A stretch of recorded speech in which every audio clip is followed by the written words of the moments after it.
Oh. Ito po ang ating Katoji wooden crib and playpen. So, Japan brand po ito.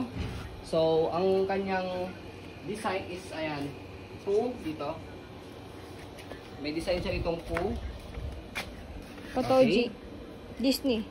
And then, sinamahan na rin namin ng, syempre, merong free. Ayan, kompleto po ito na Hanging toys. Play toys po ito. Ayan. Hanging toys. Hanging toys. So, working po yung sounds po nito. Kaya lang po mag-provide ng battery po niya. So, pwede siya naka-stand na ganyan. I mean, naka-hang na ganyan. Pwede siya naka-stand na ganito. Ayan. Okay, for example, nasa floor si baby, pwede nyo siya i-stand. Ayun na. May stand. Okay. So, lahat ng toys niya, ayan, kompleto po yan. So, free na po namin yan para sa inyo, para sa baby po ninyo. So, ito po yung setup po niya pagka nakaka-crib. Ayan. Ang haba niya, sukatin muna natin. Sa inches, ayan, sa loob ang sukat ito. 47 inches sa loob ang sukat. Yung haba niya, I mean yung lapad niya. Para masukat nyo po sa loob ng bahay po ninyo. 28.5 yung kanyang lapad. Pang twin pwede yan. Okay? Yes, pwede yung pangkampal dahil ang haba niya saka malapad.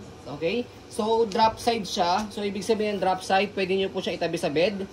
So, meron siyang lock dito sa gilid. Itong kulay puti. Babaan nyo lang po yan. Ayan. Okay? So, pwede siyang drop side. Na-adjust pa yan, kuya, kalahati lang. And then, taas natin.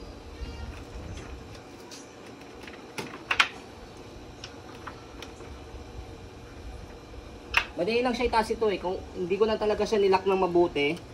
Hindi na-screw yung mga screw para madali matanggal. Para madali namin i-assemble mamaya. Ayan. Ayaw, tigas open.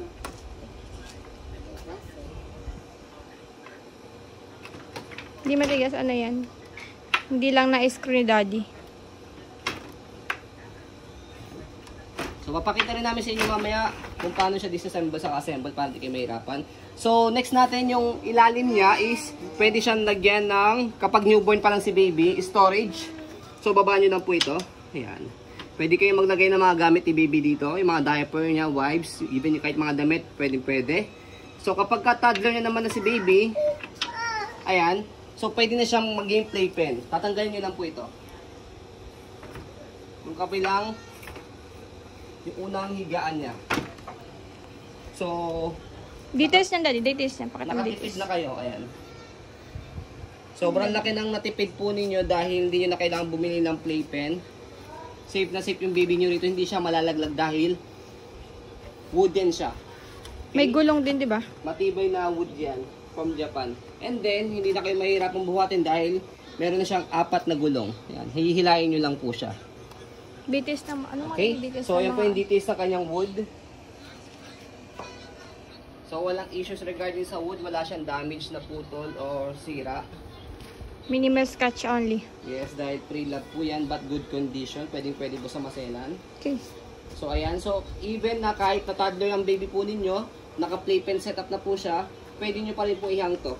Dahil umiikot naman po ito. Yan. And then, may sounds po siya. So, pwede nyo siya ilipat dito sa gitna. Dito siya iniipitan. Meron naman siyang box sa manual. Again, free na namin yan para sa inyo. Okay? So, sa pag-assemble po sa kanya, ayan,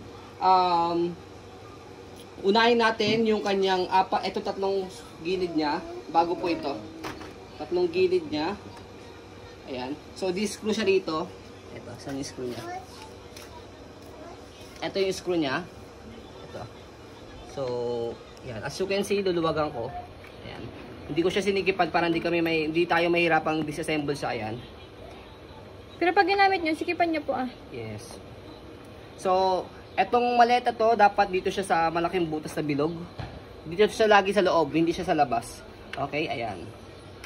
And then, itong mahaba na to, dito siya sa labas. Tapos, kung meron kayong tools na pa-diamond, mas okay para mailalak nyo siya ng mabuti. Ayan. So, turo ko rito, dalawa dito, dalawa rin dito sa kabila. So, yung po, nasa labas to yung design ng po baka mamaya magkamali kayo. Ayan, yun po. And then, yung kabila, ito. Ayan, dalawa din dyan. Tapos dalawa rin dito sa kabila. Okay? Napakita mo na para assemble. Para hindi kayong malito, okay, hindi na namin tatanggalin po ito. Itong steel niya, yung patungan ng higaan, para at least alam po ninyo pag in-assemble niyo, ito yung nasa loob. Baka kasi mamaya pag assemble niyo, nasa labas to. Baligtad. Okay? Para hindi na kayo mahirapan. Hindi na namin tatanggalin yan. Okay? Next natin. So, kapag na-assemble niyo na po ito, ayan. Next niyo po is itong nasa baba. Ito. Ayan. Yung cabinet. Itong pang-cabinet niya. Ayan.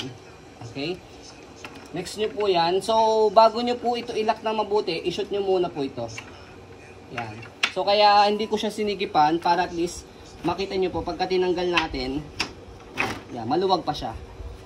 Okay? So, ayan ginawa ko, maluwag pa siya. Okay, para pagka sinalpak ko po ito. Kasi kapag sinigipan nyo po siya, yan, hindi nyo siya malalagay dito. Okay? Kaya niluwagan ko po siya para mailagay muna natin. So, pagka nilagay nyo na po siyang ganyan, saka nyo po sigipan yung tornilyo niya. Saka screw. Okay? Yung screw niya nga mismo, yung tornilyo niya. Okay? Pagka nailak nyo na siya, madali na lang siya itaas. Ayan, madali na siya ganun. Ngayon kasi medyo hindi pa siya nakalak dito. Hindi nakalapat. Hindi nakalapat siya. Kaya mahirap pa siya iangat. Pero pag nalapat nyo na po yan, madali na lang siya iangat. Yes, ang tibay niyan. Basta Japan. Okay? Quality. Proven and tested yan. Yes. Marami na kami naging buyers ng crib namin, crib and playpen namin. Meron din kaming local. Di maganda. Okay? So, sobrang sulit po sa mga nakakuha sa amin ng gantong playpen and crib na po. Actually, pwede pa siyang storage sa ilalim and drop side pang ganyan. Okay? So, napakadami niyang use. Plus, meron pa siyang kasamang free na toys. So, ayun po, as you can see, very details po kami sa aming pong pag-video kasi aming shop policy, no refund, no exchange, what you see is what you get. So, ayun po, maraming salamat. Have a nice day and God bless po.